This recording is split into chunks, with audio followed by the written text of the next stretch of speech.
Dijimos durante todos estos meses, el problema no es el chef, sino la receta.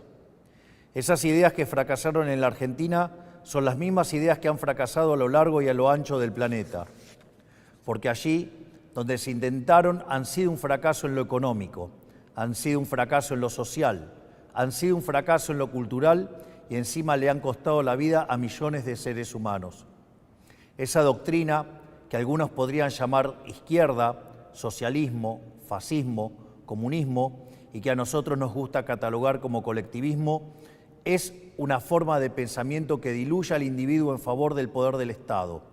Es el fundamento básico del modelo de la casta.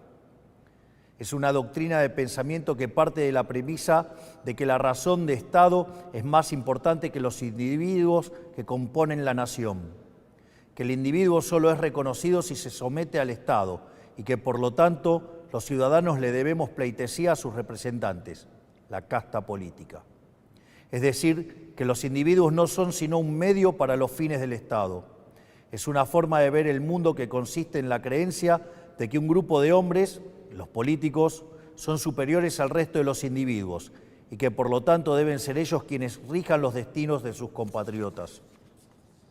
Una doctrina que parte de la idea de que un grupo de burócratas sentado en una oficina pueden planificar la vida de millones de seres humanos, considerando sus deseos, capacidades, preferencias y circunstancias.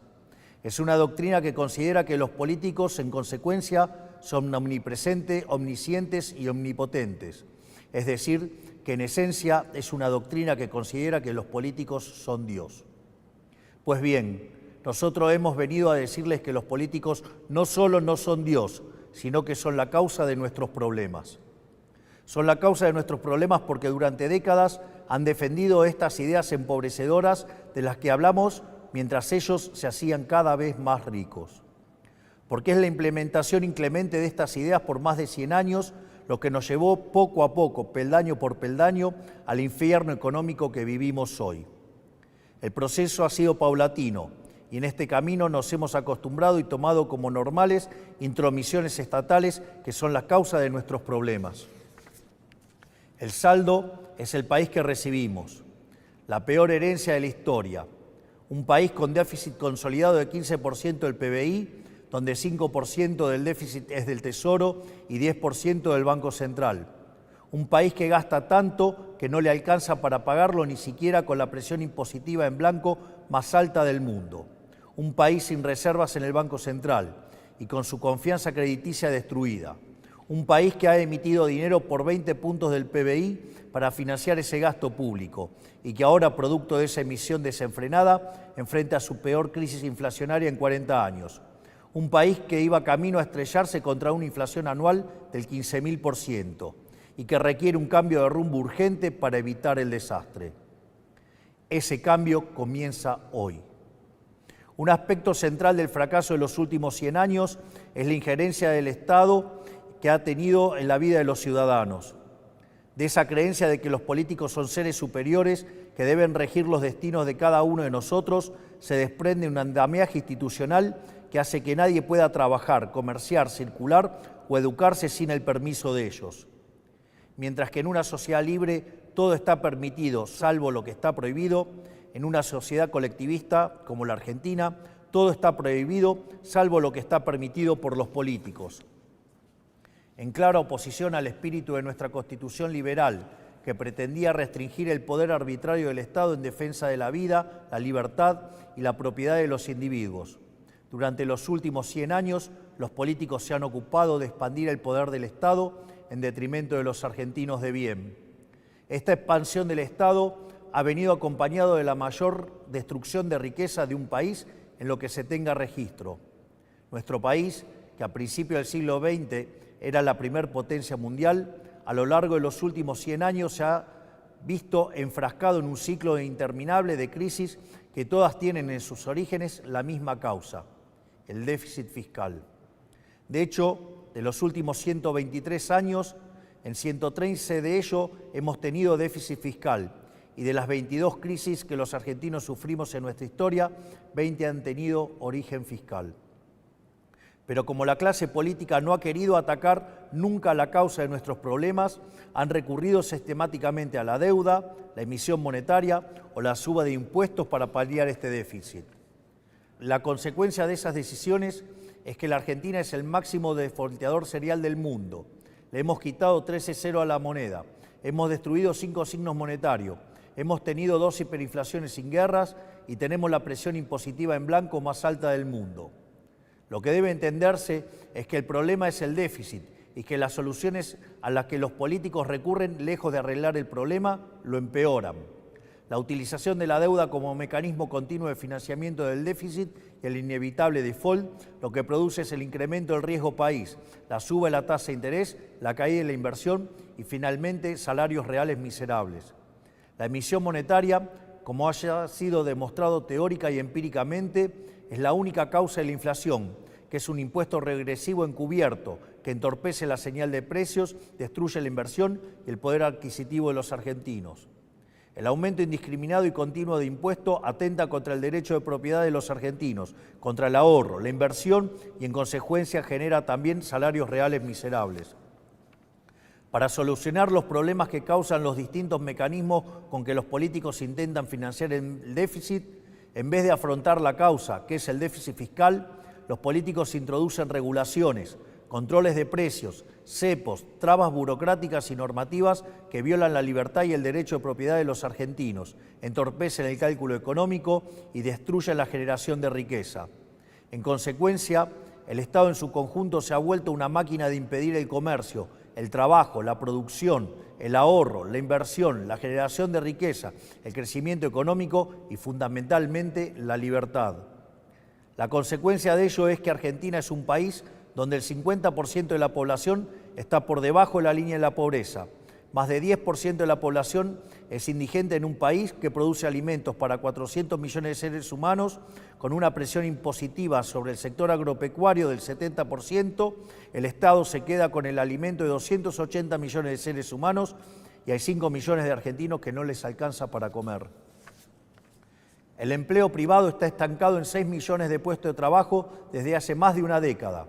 El PBI per cápita es 15% inferior al del 2011. Un tercio de los trabajadores formales son pobres. Tenemos una tasa de desempleo baja, pero que se explica con empleo precario y salarios reales miserables. Y 6 de cada 10 chicos entre 0 y 14 años son pobres. Quiero detenerme un segundo en esta cifra que acaban de escuchar.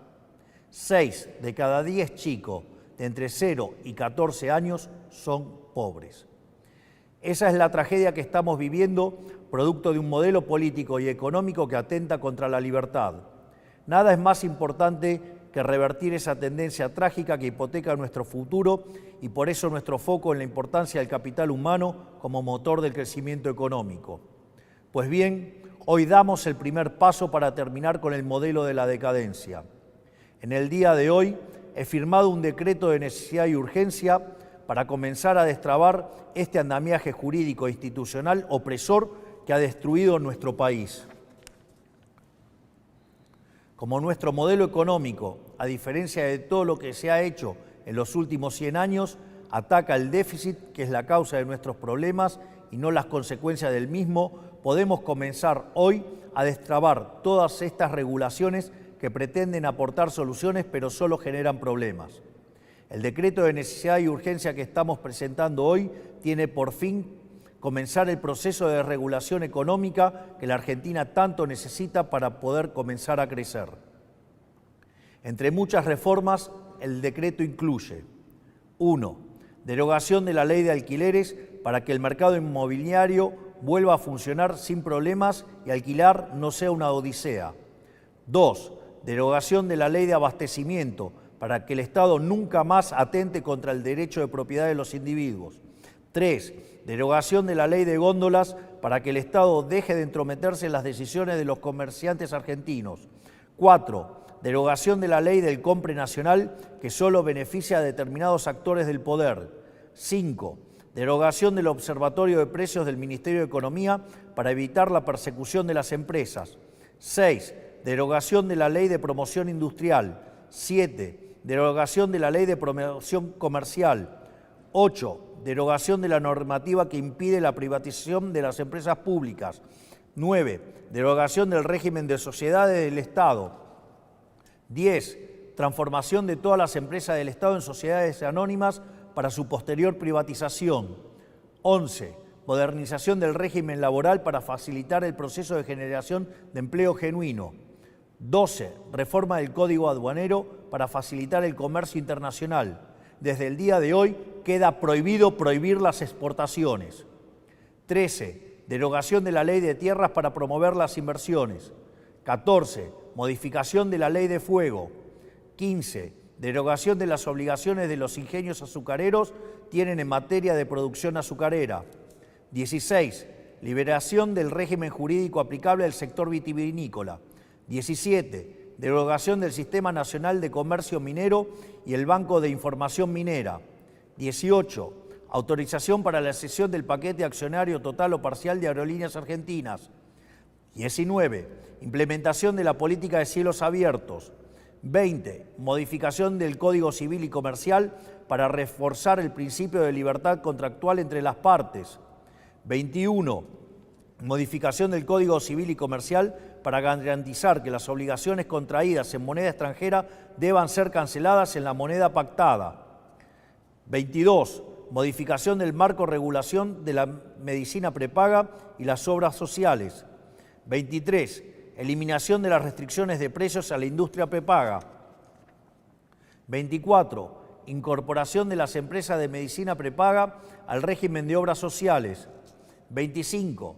Restablecimiento de la receta electrónica para agilizar el servicio y minimizar costos. 26. Modificaciones al régimen de empresas farmacéuticas para fomentar la competencia y reducir costos. 27. Modificación de la Ley de Sociedades para que los clubes de fútbol puedan convertirse en sociedades anónimas si así lo quisieran. 28. Desregulación de los servicios de Internet satelital para permitir el ingreso de empresas como Starlink. 29. Desregulación del sector turístico, eliminando el monopolio de las agencias de turismo. 30. Incorporación de herramientas digitales para trámites de los registros automotores. Estas reformas, de las cuales solo he mencionado 30 de las más de 300 incluidas, son algunas de las reformas que están contempladas en el decreto de necesidad y urgencia que firmamos hoy. El objetivo es comenzar el camino de reconstrucción de nuestro país, devolverle la libertad y la autonomía a los individuos y empezar a desarmar la enorme cantidad de regulaciones que han impedido, entorpecido y detenido el crecimiento económico en nuestro país. Pero este solo es el primer paso. En los próximos días llamaremos a sesiones extraordinarias del Congreso Nacional y enviaremos un paquete de leyes pidiéndole al Congreso la colaboración para avanzar en este proceso de cambio que la sociedad eligió en un contexto de crisis que requiere acción inmediata. Los diputados y senadores de la Nación enfrentarán la responsabilidad histórica de elegir entre ser parte de este cambio o obstruir el proyecto de reformas más ambiciosa de los últimos 40 años para poder lograr finalmente poner en marcha las fuerzas productivas de los argentinos y comenzar a transitar el camino para volver a ser una potencia mundial. Confío en que nuestros representantes defenderán los intereses de los argentinos y no los de la casta que se han beneficiado durante décadas de este sistema empobrecedor. Si avanzamos en este camino y lo hacemos con decisión y contundencia, estoy seguro que nuestro país volverá a la senda de crecimiento y el progreso que alguna vez supimos transitar. Por lo tanto, quiero darles las gracias, que Dios bendiga a los argentinos y que las fuerzas del cielo nos acompañen. Muchas gracias.